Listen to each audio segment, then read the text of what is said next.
Officers that I've spoken to speak very highly of the camera program. They like it.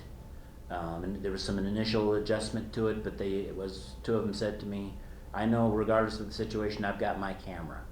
You know, I've got a camera that's recording what I do. Right. So regardless of what anybody else says, we have our camera. Do you think that's a widespread feeling, a sense of comfort level now with them wearing their own? Here, Yes, yes, I do. I think our officers, of course, we piloted these body cameras back in 2014. We got to the point where we made a selection on a particular brand. We had officers look at them, handle them. We talked about them internally. Certainly had conversations with the union and made them aware of these new technological devices. I think there were some, a little bit of apprehension at first, but once we actually put the program in and implemented it in January of this year, it didn't take 8 hours before the first case came across our desk where somebody complained of the actions of a Pueblo police officer. And a sergeant, for the first time, had the ability to look at that video and see exactly what took place during that conversation.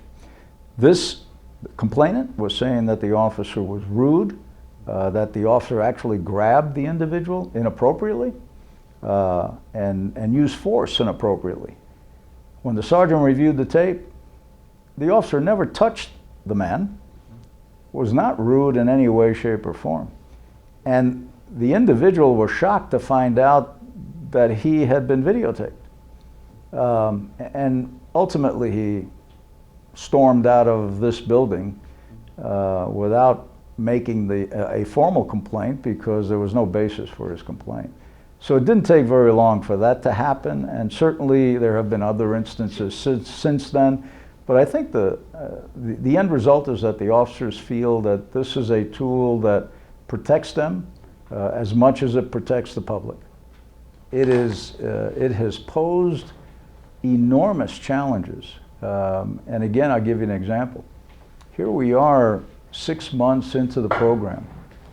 We had signed a contract that gave us 9.9 terabytes of video storage. Now, initially, I thought that's a lot of storage. That'd be enough. Should be enough.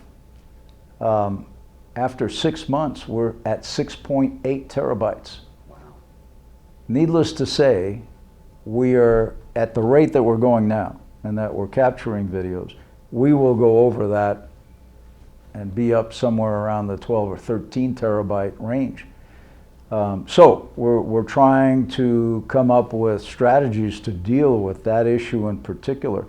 There are some options, but the options cost money. And that has become probably at the moment the biggest issue and biggest concern.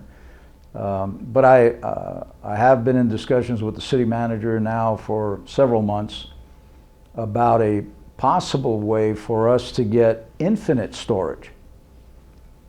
Regardless of how many terabytes we use, it will be an infinite storage amount because that's an option that's being presented to us by the manufacturer. And if we don't get, by the way, if we don't get a new agreement, what will have to happen and what we're going to have to do, we had set particular timelines for retention on videos. We're going to have to go back and alter those timelines, downgrade them. So instead of keeping videos, let's say a minimum of 90 days, we may have to make it a minimum of 45 days or 30 days. Yeah, we'd prioritize. So, for instance, if it's a video involving a felony crime, we would defer that to the statute of limitations, which would be 3 years. But the overwhelming majority of our contacts with citizens are not criminal. They are something other than criminal. So it's really a question of what are we comfortable with. Initially, I was comfortable with 90 days, but the storage problem is forcing us to push that number further down.